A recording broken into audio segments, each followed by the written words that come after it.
जय जिनेन्द्र। जैन धर्म की पाठशाला start with the basic learning में आप सभी का स्वागत है। मैं स्नेहा जैन आज आपके सामने भगवान महावीर के 27 भवों में से 19 से लेके 27 तक के सारे भवों का वर्णन करूंगी। सब भव लेके आई हूँ, तो चलिए स्टार्ट करते हैं। भगवान महावीर स्वामी ने मरीचि के भव में कुल का अभिमान किया था। 16वें भव में विश्वभूति के रूप में अपने बल का अभिमान किया था, बैल को फेंका था और विशाखानंदी से वैर बांधा था कि इसका मैं वध करके रहूँगा।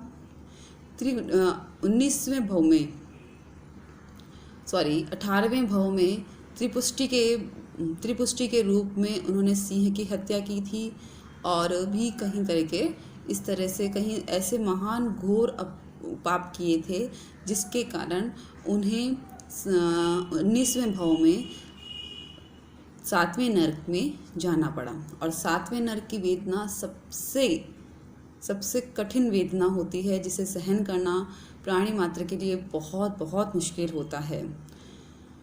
उन्होंने 7वें नरक की वेदना सहन की और अपने वहाँ का आयुष्य पूरा करके 20वें भव में वो एक सिंह बने, क्योंकि अभी उन्होंने जो वहाँ पे सिंह मारा था उसकी जो वेदना थी, उसका कष्ट सहन करना, उसके पापों को उसके जो भी पाप थे वो सब भी अपने उनके भी बाकी थे, तो वो सब कंप्लीट करने के लिए इस भाव में वो सिंह का रूप लिए।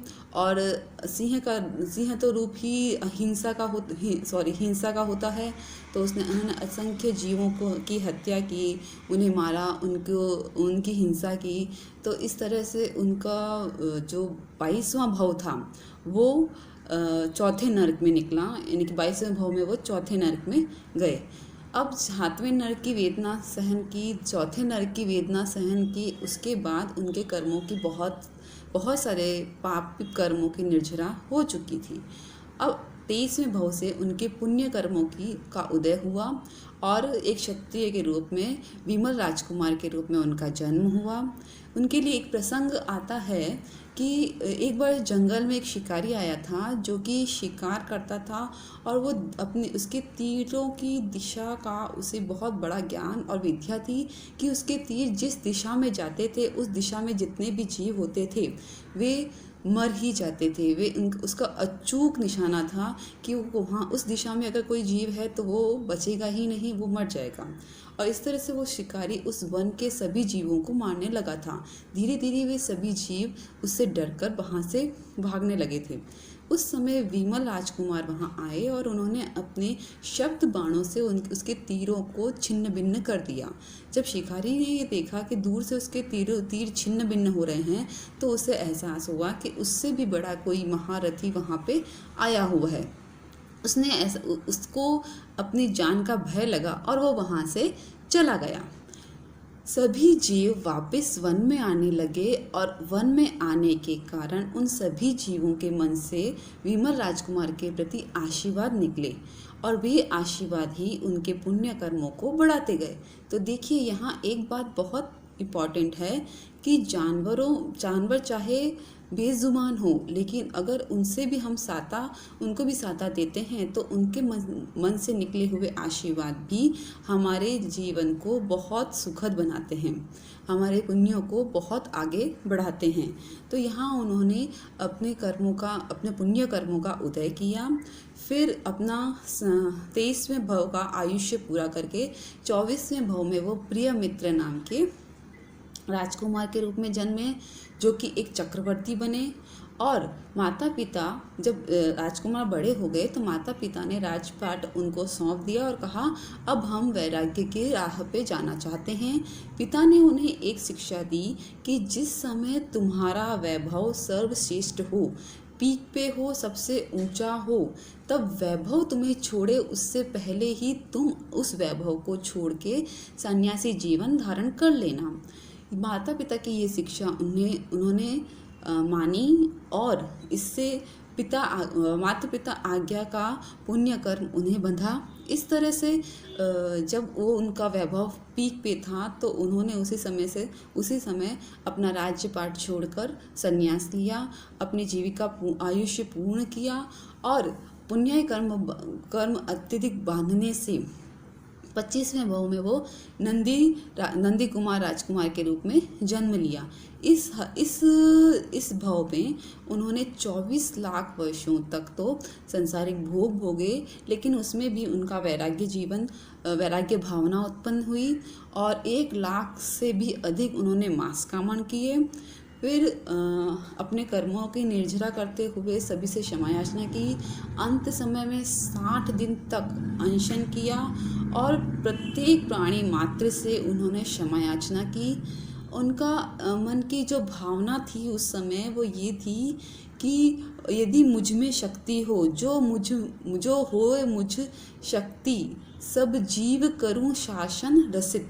यानी कि मैं शासन रसित का मतलब ये नहीं है कि मैं उनको शासन में लेके आऊँ या फिर धर्म ध्यान करवाऊँ। उनका मतलब था कि सभी जीवों को अहिंसा के मार्ग में चलाऊँ, सभी जीवों में करुणा, दया, प्रेम का संदेश फैलाऊँ, उनकी भावनाओं को दया, करुणा और मैत्री की भावना में परिवर्तित करूँ।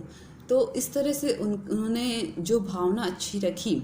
अब यहाँ मैं आपको पूरे तरह से उनके जो मेन संदेश है वो बताना चाहती हूँ। वो ये था कि जब उन्होंने विश्वभूति के भव में उन्होंने जिस तरह से मन में भावना रखी हुई थी कि मैं इसको मार के ही रहूँ, मैं विशाखा नंदी को मार के रहूँ, तो ये भावना से उन्हें 7वें नरक, 4थे नरक की वेदना का भोग भोगना पड़ा। और अब उनकी भावना इतनी अच्छी कि अगर मुझ में शक्ति हो तो मैं सभी जीवों को शासन रसित करूं, मैं सभी जीवों को अहिंसा के मार्ग पे ले जाऊं, मैं सभी जीवों का उद्धार करने की सोचूं। यदि किसी के मन में द्वेष, राग की भावना हो तो उसे कम करो या खत्म करने की सोचूं। इस तरह से भावना अगर उन्होंने ली तो उनका तीर्थंकर नाम गोत्र कर्म का उदय हुआ और 25वें भव से ही भगवान महावीर स्वामी का तीर्थंकर नाम गोत्र कर्म हो गया, मतलब 25वें भव में ही हुआ था। फिर 26 उन्होंने अनशन किया जो 60 दिन का, उसमें हर दिन वो प्रत्येक प्राणी को याद करते, जो भी उनके कांटेक्ट में आया या जो भी उनके स्मरण में आ रहे थे उन सभी से वो क्षमा याचना करते जा रहे थे और फिर अपना आयुष्य पूर्ण करके 26वें भव में वो 10वें देवलोक गए। वहाँ से उनका वहाँ का आयुष्य पूर्ण करके फिर वो 27वें भव में भगवान महावीर के रूप में जन्म लिए।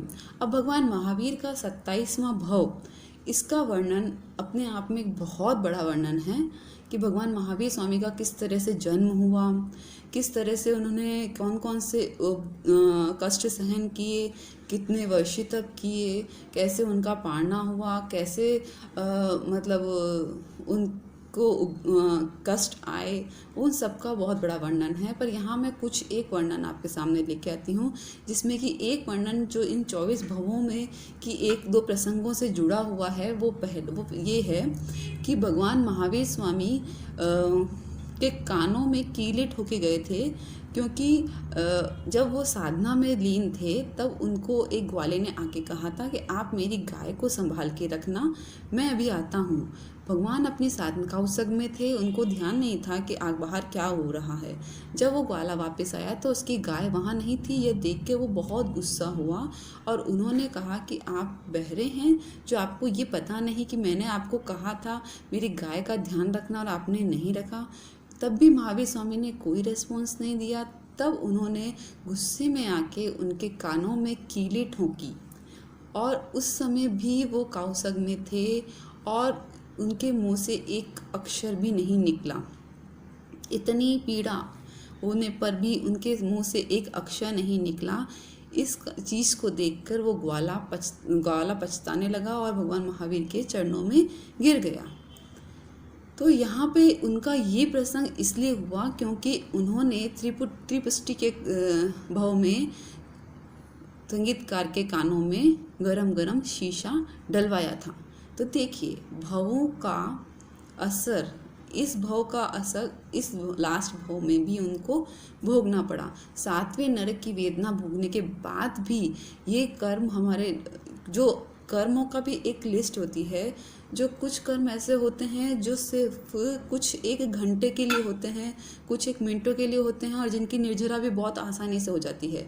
लेकिन कुछ एक कर्म ऐसे होते हैं जो काया से चिपक जाते हैं और जिनकी निर्जरा करने के लिए हमें कितने ही भवों भव तक भोगना पड़ता है, भवों भवों तक उसकी निर्जरा नहीं होती है।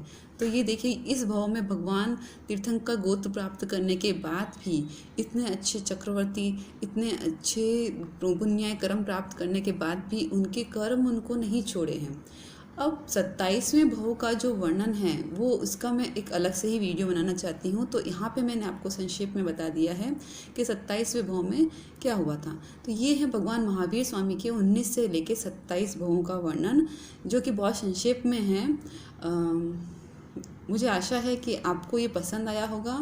अगर आपको ये पसंद आया तो ज़रूर लाइक कीजिए, शेयर कीजिए, ज़्यादा से ज़्यादा शेयर कीजिए, ताकि सभी को भगवान महावीर स्वामी के 27 भवों के बारे में पता चले। धन्यवाद।